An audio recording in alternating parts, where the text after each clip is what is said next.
Hello everyone, welcome to my channel Wangxian fan fiction explanation. तो आज मैं आपके साथ Wangxian fan fiction destiny lover का नेक्स्ट पार्ट शेयर करने वाली हूँ। और आई एम सॉरी कि मैंने बहुत टाइम से मतलब 3 दिन हो गए होंगे मैंने वीडियो अपलोड नहीं की। मुझे थोड़ा सा काम था तो मैं सिटी से बाहर थी, इसलिए मैं वीडियो रिकॉर्ड नहीं कर पाई। आई एम रियली सॉरी, पर आज से मैं पूरा ट्राई करूँगी मैं डेली वीडियो शेयर करूँ। ओके, तो चलिए आज का पार्ट हम शुरू करते हैं। तो इससे जो पहला पार्ट था उसमें हमने देखा था कि वी जिंग और वांग जी दोनों धीरे धीरे करके ना एक दूसरे से दूर होते जा रहे थे। वांग जी अपने वर्क की वजह से विंग को टाइम नहीं दे पा रहा था, और वी जिंग जब ये देखता है कि वांग जी उसे टाइम नहीं दे पा रहा, तब उसे शू यंग मिलता है, यानी कि एक फ्रेंड की तरह। विंग को उसमें कुछ बुराई नजर नहीं आती, तो वो उसके साथ बाहर भी चला जाता है, उससे बातें भी कर लेता है। मतलब कि उसे एक अच्छी कंपनी मिल रही थी शू यंग के जरिए, तो वी जिंग रेजिस्ट नहीं करता।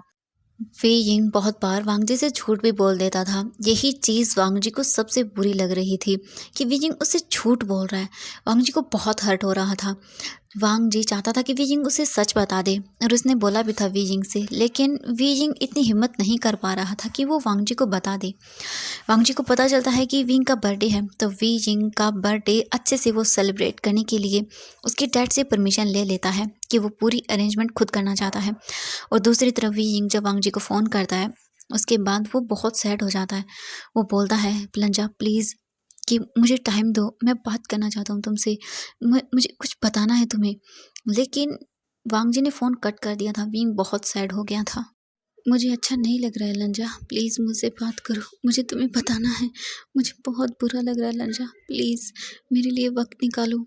वी यिंग यही सब सोचते हुए सो जाता है। उसे बहुत हर्ट हो रहा था। और दूसरी तरफ जब वांग जी फ़ोन को कट करता है, तब वो बोलता है, आई नो वी यिंग, तुम्हें हर्ट हो रहा है, लेकिन मुझे ये करना होगा क्योंकि मैं तुम्हारे बर्थडे पर तुम्हें एक बहुत बड़ा सरप्राइज़ देना चाहता हूँ। आई एम सॉरी वी, तुम्हें हर्ट करने के लिए। इसके बाद वांग जी फिर सोफे पर आराम से बैठ जाता है और वो सभी चीज़ों की लिस्ट बनाने लगता है कि उसे क्या क्या करना है। इसके बाद वांग जी फिर नी हुसैन और जैंग चैंग को कॉल करता है और उनसे पूछता है कि वी जिंग को क्या पसंद है क्या नहीं पसंद है। वो सभी चीज़ें अच्छे से पता करता है, और वो नी हुसैन और जैंग चैंग की हेल्प भी करता है। बहुत सारी चीज़ों के अंदर हेल्प भी लेता है, और जैंग चैंग नी हुसैन उसकी हेल्प करते हैं, बहुत सारी चीज़ें उसे बताते हैं वी जिंग को लेकर। वांग जी बहुत एक्साइटेड था इस पार्टी को लेकर। तो वांग जी सारी प्रिपरेशन को अच्छे से करने के बारे में सभी चीज़ें डिसाइड कर लेता है कि उसे क्या करना है और क्या नहीं करना। इसके बाद वांग जी विंग के डैड को कॉल लगाता है और उन्हें बोल देता है कि उन्हें उस दिन विंग को घर से बाहर निकालना होगा, क्योंकि उसे बहुत सारी प्रिपरेशन करनी है इसीलिए। तो विंग के डैड बोलते हैं, अच्छा तो हम क्या करेंगे, हम कैसे वी जिंग को घर से बाहर रखेंगे बेटा। वांग जी बोलता है, अंकल आप चिंता मत करिए, मैंने पहले ही नी हुसैन और जैंग चैंग को इस बारे में बता दिया है, तो वो परसों विंग को पूरा दिन घर से बाहर रखेंगे, आप चिंता मत करिए। विंग के डैड बोलते हैं, अच्छा ठीक है बेटा। इसके बाद वांग जी फ़ोन को कट कर देता है। फ़ोन को कट कर देने के बाद अब हम नेक्स्ट डे का सीन देखते हैं। वी जिंग बहुत परेशान था। इसी तरह से पूरा दिन बीत जाता है। वांग जी अच्छे से सब चीज़ें डिसाइड कर लेता है, सभी चीज़ें अच्छे से अरेंजमेंट कर लेता है उन सब चीज़ों की जो भी उसे करवानी थी कल। अब नेक्स्ट डे होता है। आज विंग का बर्थडे था। वी जिंग सभी चीज़ों की टेंशन में भूल चुका था कि आज उसका बर्थडे है। वी जिंग ने बहुत बार वांग जी को कॉल पिक किया था, लेकिन वांग जी ने कॉल पिक ही नहीं किया, बिल्कुल भी नहीं किया उसका कॉल पिक। तो वी जिंग बहुत ज़्यादा टेंशन में आ गया था। तभी वी जिंग के रूम के बाहर नॉक होता है। वी जिंग डोर को ओपन करता है तो देखता है कि वहाँ पर नी हुसैन और जैंग चैंग थे। वी जिंग बोलता है, क्या हुआ। नी हुसैन और जैंग चैंग बोलते हैं, वी क्या हुआ, तुम्हारा फेस क्यों उतरा है। वी बोलता है, नहीं कुछ नहीं, बस ऐसे ही, मैं बस थोड़ा सा कुछ सोच रहा हूँ। तो नी हुसैन और जैंग चैंग बोलते हैं, ओह अच्छा चलो हमारे साथ बाहर चलते हैं। वी बोलता है, नहीं मेरा मूड नहीं, मैं नहीं जाऊँगा। लेकिन नी हुसैन और जैंग चैंग विंग को दोनों ही घर से बाहर लेकर चले जाते हैं। वांग जी घर से बाहर था। जब वो देखता है कि वी जिंग चला गया, तो वांग जी घर के अंदर आता है, और विंग के डैड भी वहाँ पर थे। इसके बाद विंग के डैड और वांग जी दोनों ही मिलकर पूरे घर को अच्छे से डेकोरेट करने लगते हैं। उन्हें ये सब चीज़ें करने के अंदर लगभग 3 से 4 घंटे लग जाते हैं। अच्छे से सब चीज़ें रेडी कर देते हैं वो लोग, केक वगैरह सब आ जाता है। धीरे धीरे करके अब इवनिंग हो चुकी थी। वी जिंग बहुत परेशान था। न्यू सेंग और चैंग चैंग एक्साइटेड थे। मतलब वो चुपचाप ऐसे ही बैठे हुए थे एक रेस्टोरेंट में और चीज़ों को देख रहा था, लेकिन विंग का ध्यान कहीं नहीं था, वो बस परेशान हो रहा था। और वहीं दूसरी तरफ अब धीरे धीरे करके इवनिंग हो गई थी, तो सभी गेस्ट भी आना शुरू हो गए थे पार्टी के अंदर। वी जिंग पार्क में बैठा हुआ था नी हुसैन और जैंग चैंग के साथ। वो दोनों तो बातें कर रहे थे और वी जिंग बस चुपचाप था। वो फ्रस्ट्रेट हो गया था। वो बोलता है, मुझे मुझे अच्छा नहीं लग रहा, चलो चलो ना हम घर चलते हैं। नी हुसैन बोलता है, वी जिंग कुछ देर और रुकते हैं ना। तभी वांग जी का मैसेज आ जाता है और वो बोल देता है कि आप आ सकते हो घर पर। तो वांग जी को वो मैसेज रिप्लाई कर देता है कि ठीक है, हम आ रहे हैं विंग को लेकर। इसके बाद वो विंग को लेकर घर के लिए निकल जाते हैं। वांग जी सबको बता देता है कि वी जिंग लगभग आधे घंटे में यहाँ पहुँच जाएगा। वी जिंग जब थोड़ी सी दूर होगा तब हम घर की पूरी लाइट्स को ऑफ कर देंगे। सभी लोग इस बात पर अग्री कर जाते हैं। निहो सेंग जैंग चैंग विंग को लेकर घर की ओर आ रहे थे। निहो सेंग बोलता है कि अपने मन में सोचता है कि अब मुझे वांग जी को मैसेज करके बता देना चाहिए कि वो लोग घर के बहुत ही पास थे। तो इसीलिए फिर वो मैसेज करके बता देता है कि हम लोग आ गए हैं, सिर्फ 5 मिनट के अंदर हम घर के अंदर होंगे। तो वांग जी सबको बोलता है कि लाइट्स ऑफ कर दें। घर की लाइट्स ऑफ हो जाती हैं। वो कार से बाहर निकलते हैं। वी जिंग आगे चल रहा था। वो घर के अंदर जैसे ही एंटर करता है तो देखता है कि पूरे घर में लाइट ही नहीं है। जिंग बोलता है ये क्या हो रहा है, ये घर का फ्यूज उड़ गया है क्या, आज लाइट क्यों नहीं है। वी जिंग धीरे धीरे करके आगे चलने लगता है। फिर बोलता है न्यू सेंग चैंग क्या हुआ है, लाइट क्यों नहीं है, हमें चेक करना पड़ेगा। वी जिंग पीछे मुड़ता है तो वहां पर कोई नहीं था। वी जिंग ये देखकर डर जाता है, बोलता है ये क्या हो रहा है, तो तुम दोनों कहाँ चले गए। वी जिंग बहुत मुश्किल से जैसे ही आगे बढ़ता है, यानी कि वो थोड़ा सा सेंटर में आ जाता है, तभी अचानक से वहां पर लाइट ऑन हो जाती है और विंग के ऊपर एक बड़ा सा बलून फूटता है और उसके अंदर से बहुत सारी चीज़ें निकल कर आती हैं, ग्लिटर टाइप की चीज़ें। तो वीजिंग अपने हाथों को फैला लेता है और बोलता है ये क्या है। वीजिंग बहुत खुश हो जाता है। तभी विंग की नज़रें सामने की ओर जाती हैं जहाँ वांग जी खड़ा हुआ था। वांग जी पूरे ब्लैक ड्रेस में एकदम हैंडसम चार्मिंग प्रिंस लग रहा था। वीजिंग तो बहुत खुश हो जाता है ये सब देख कर। वहाँ विंग के डैड, विंग की मॉम, शो यंग भी था, उसके मॉम पेरेंट्स भी थे, मतलब सब लोग आए हुए थे वहाँ पर। वांग जी का मन तो नहीं था शुयांग को बुलाने का, लेकिन वो क्या ही कर सकता था। विंग के डैड ने उन्हें बुलाया था तो वो मना नहीं करता। शुयांग जल्दी से एक बड़ी सी स्माइल देता है और वो विंग के पास जाने लगता है, लेकिन तभी वांग जी थोड़ा सा आगे आता है और बोलता है वी हैप्पी बर्थडे। वी जिंग की सुनता तो बहुत खुश हो जाता है और बोलता है आपको याद था मेरा बर्थडे था, मैं तो खुद में भूल गया था कि आज मेरा बर्थडे है, आपको याद था। और ये सब चीज़ें। वी जिंग भाग कर वांग जी के पास आ जाता है, उसके पास खड़े होते हुए बोलता है लंजा ये आपने किया है। वांग जी एक स्माइल के साथ वी जिंग की ओर देखने लगता है। पांगजी बोलता है नहीं वी, मैंने अकेले ने नहीं किया है, इसमें तुम्हारे डैड ने, नी हुसैन ने, जैंग ने, मतलब सब लोगों ने मेरी हेल्प की है। वी जिंग तो बहुत खुश हो जाता है, जल्दी से वांग जी को टाइट करके हग कर लेता है और वांग जी भी उसे हग बैक करता है। इसके बाद वी जिंग अपनी मॉम डैड को हग करता है, फिर वांग जी के पास आता है, उसके हाथों को पकड़ता है और बोलता है लंजा थैंक यू सो मच, ये बहुत ब्यूटीफुल है। इसके बाद विंग के डैड बोलते हैं वी तुम्हारा सरप्राइज तुम्हारे रूम में, जाओ जल्दी से रेडी होकर आओ। वी जिंग बोलता है हाँ, और वो वहाँ से भाग जाता है। पार्टी जो थी वो पहले ही शुरू हो चुकी थी। वेजिंग के जाने के बाद सब लोग अच्छे से चीज़ों को एंजॉय करने लगते हैं क्योंकि अब केक कटिंग ही बचा हुआ था। वेजिंग जल्दी से अपने रूम में आता है और डोर को बंद करता है और जल्दी से उस गिफ्ट बॉक्स को देखता है जो बेड पर रखा हुआ था। वेजिंग गिफ्ट बॉक्स के पास जाता है और उसे देखता है तो उस पर लव यू माई ब्यूटीफुल सन लिखा हुआ था। ये देखकर विंग के फेस पे स्माइल आती है और विंग को पता चल जाता है कि ये गिफ्ट उसके मॉम और डैड ने उसे दिया है। विजिंग खुश होता है, जल्दी से बॉक्स को ओपन करता है तो उसमें एक बहुत ही ब्यूटीफुल सी ड्रेस थी। विजिंग देखकर स्माइल करता है, फिर वो जल्दी से जाता है और चेंज करने लगता है। पार्टी के अंदर सब लोग अच्छे से एंजॉय कर रहे थे। तभी सबकी नज़रें हमारी लिटिल बीजिंग पर जाती है जो कि उस ड्रेस में बहुत ब्यूटी लग रहा था। बीजिंग एक डॉल की टाइप लग रहा था। सबकी नज़रें बीजिंग पर थम जाती हैं क्योंकि वो इतना प्यारा लग रहा था ना कि कुछ भी अपनी नज़रें हटा ही नहीं पा रहा था हमारे विंग से।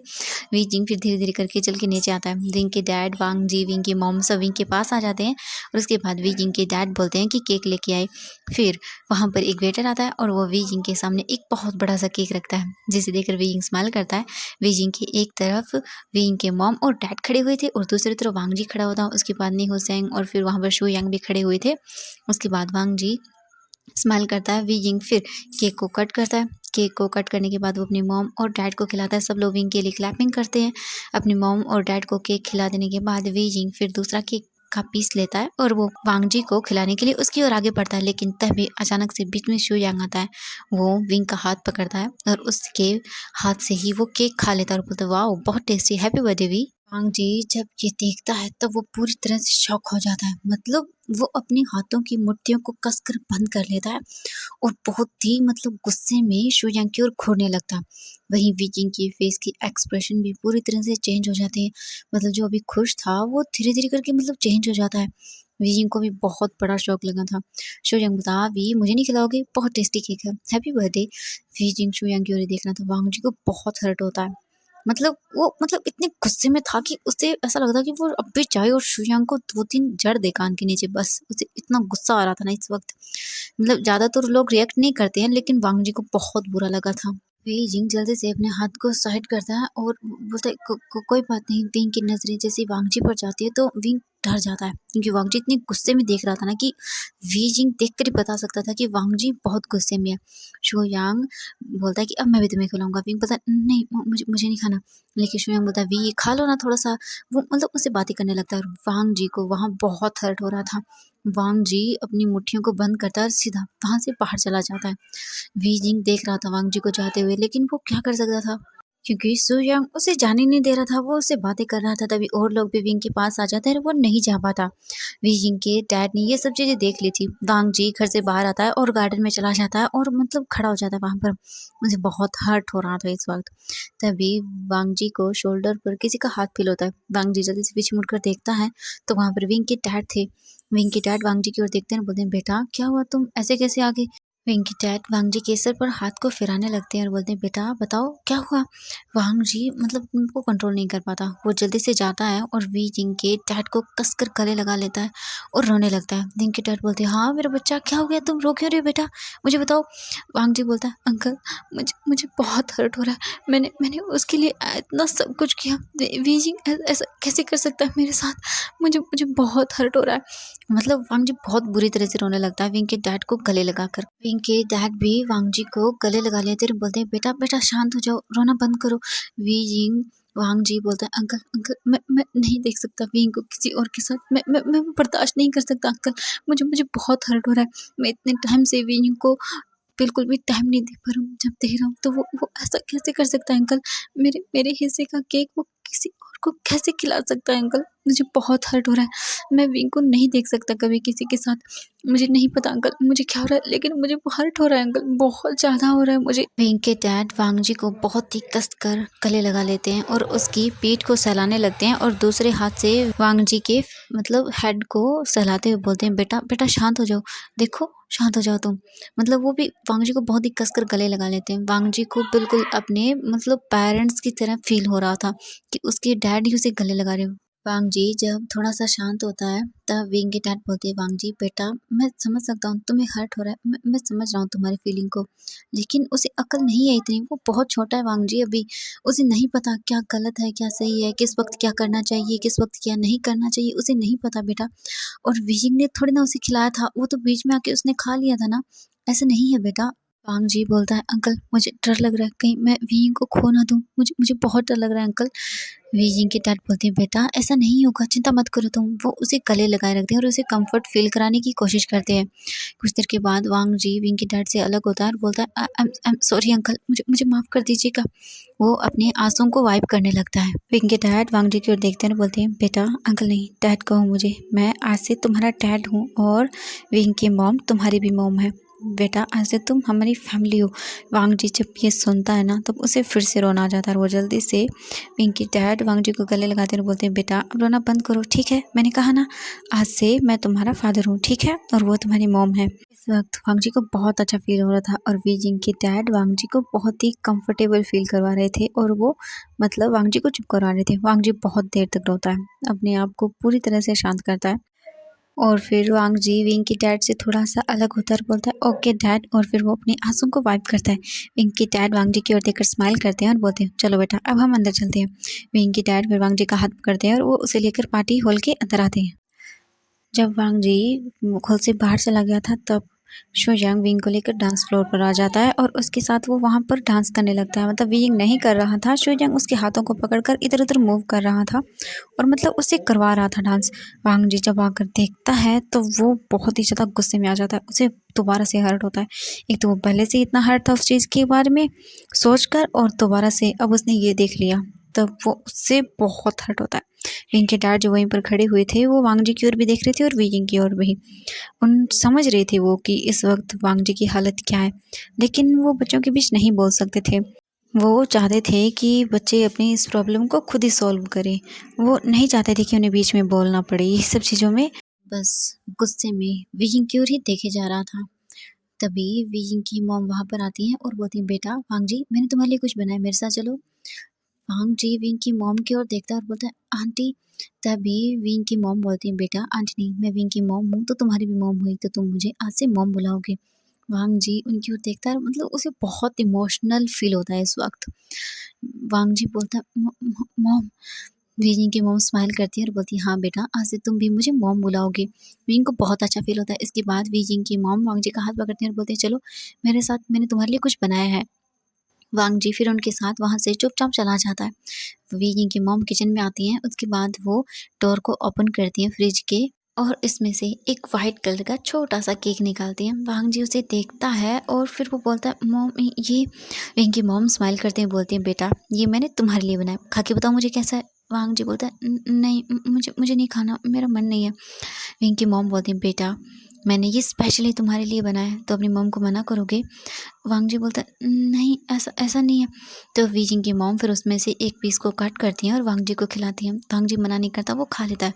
मतलब वो जब वो खाता है ना, तो उसे बिल्कुल एकदम मदर की फीलिंग आती है, बिल्कुल। जैसे बचपन में उसकी मॉम उसे खिलाती ना, तो उसे बिल्कुल वैसा ही लग रहा था। वांग जी को बहुत इमोशनल फ़ील होता है। वांग जी विंग की मॉम की ओर देखता है और बोलता है, "मॉम, बहुत अच्छा है।" विंग की मॉम वांग जी की ओर देखते हैं और बोलती है, "बेटा, सच में तुम्हें इतना पसंद आया?" वांग जी बोलता है, "हाँ मॉम, बहुत अच्छा है।" विंग की मॉम स्माइल करते हुए बोलती हैं, "तो फिर ठीक है, मैं अपनी बेटी के लिए ये हर बार बनाऊँगी, ठीक है? तुम्हें जब भी खाने का मन हो मुझे बता देना, मैं तुम्हारे लिए बना दूँगी।" वांग जी को बहुत अच्छा लगता है। वांग जी जल्दी से, मतलब विंग की मॉम को टाइटली गले लगा लेता है, क्योंकि इस वक़्त उससे बहुत, मतलब इमोशनल फ़ील हो रहा था उसे, क्योंकि उसे डर लग रहा था कि कहीं बीजिंग उसे छोड़ ना दे। बीजिंग की फैमिली तो मतलब वांग जी को एक्सेप्ट कर रही है, लेकिन कहीं ऐसा ना हो कि बीजिंग ही कहीं मना ना कर दे उसे। उसे बहुत डर लग रहा था। उसे इस वक़्त अपने मॉम और मतलब फादर की बहुत ही ज़्यादा याद आ रही थी, क्योंकि ऐसे ही टाइम में हमें उनकी बहुत याद आती है, क्योंकि हमें चाहिए होता है जो हमें सँभाल सके। और दूसरी तरफ हम वी जिंग को देखते हैं, जो डांस फ्लोर पे था और शू यंग ज़बरदस्ती उससे डांस करवा था। वी जिंग को ना गुस्सा आ जाता है, वो शू यंग के हाथ को झटकता है और बोलता है, "दूर रहो मुझसे, मैंने कहा ना मुझे डांस नहीं करना।" और ये बोलकर वो जाने लगता है। मतलब सब लोग विंग की ओर ही देखने लगते हैं। तभी विंग के डैड आगे आते हैं और बोलते हैं, "बेटा देखो, अब तुम लोगों को पार्टी करनी है तो एक काम करो, तुम लोग ऊपर जाओ।" तो ऊपर तुम लोगों के लिए जो हॉल है ऊपर वाला, वहाँ पर अच्छे से अरेंजमेंट कर दिया गया है। तुम लोगों के लिए सब खाने-पीने का और म्यूज़िक वगैरह का, ऊपर वाला हॉल भी बहुत अच्छे से डेकोरेट है। तो तुम बच्चे ऊपर जाकर अच्छे से पार्टी करो। हम तो वैसे भी ओल्ड लोग हैं, तो ज़्यादा एन्जॉय कर नहीं सकते। तुम भी वहाँ अच्छे से एन्जॉय कर पाओगे। ठीक है? तो अब हम यहाँ हमारी बिज़नेस के रिकॉर्डिंग ही बातें करेंगे। ठीक है? तुम बच्चे ऊपर चले जाओ। सब लोग एग्री कर जाते हैं, क्योंकि सब लोगों को एन्जॉय करना था, और बड़ों के सामने एन्जॉय तो बिल्कुल नहीं कर सकते थे, क्योंकि वो ना ही तो क्लोज़ हो सकते थे। इसीलिए वो सब मान जाते हैं। वी जिंग फिर बोलता है कि चलिए आप सब लोग मेरे साथ ऊपर चलिए। वी जिंग उनको लेकर ऊपर वाला जो हॉल था वहाँ पर चला जाता है। वहाँ पर 2-3 रूम्स वगैरह भी थे। वांग जी 5 मिनट के बाद किचन से बाहर आता है, तो देखता है कि वहाँ पर तो कोई नहीं है। तभी वी जिंग की डैड वांग जी को देखते हैं और वांग जी के पास आते हैं और बोलते हैं, "बेटा, क्या हुआ? तुम यहाँ, तुम गए नहीं ऊपर?" विंग के डैड, वांग जी बोलता है, "वो मैं मॉम के साथ था।" तो विंग के डैड बोलते हैं, "ओह अच्छा, एक काम करो बेटा, तुम ऊपर चले जाओ। वी जिंग और उसके सारे फ्रेंड्स ऊपर ही हैं, ठीक है? क्योंकि यहाँ तुम लोग अच्छे से बात नहीं कर पाओगे, तो ऊपर चले जाओ।" वांग जी मतलब विंग के डैड की ओर देखने लगता है। विंग के डैड बोलते हैं, "बेटा जाओ, ऊपर अच्छे से जाओ और उसे अकेला मत छोड़ना, उससे बात करने की कोशिश करना, ठीक है? जाओ।" वांग जी बोलता है, "थैंक यू डैड।" इसके बाद वांग जी ऊपर हॉल के अंदर चला जाता है। वी जिंग के डैड वांग जी को जाता हुआ देखते हैं और बोलते हैं, "आई होप कि वांग जी वहाँ विंग से अच्छे से बात कर पाए, क्योंकि मैं जानता हूँ वांग जी बहुत शाय फील करता है हमारे सामने, वो विंग से बात नहीं कर पाएगा। इसीलिए मैंने उन बच्चों को ऊपर भेज दिया, ताकि वो अच्छे से एक दूसरे से बात कर पाएँ। मैं उम्मीद करता हूँ कि उन दोनों के बीच की जो भी प्रॉब्लम्स है वो सॉल्व हो जाए और दोनों बच्चे फिर से एक साथ नज़र आएँ। इसीलिए बस मैंने उन सब बच्चों को ऊपर भेज दिया और फिर वो वापस आ जाते हैं।" तो एवरीवन, आज के लिए बस इतना ही।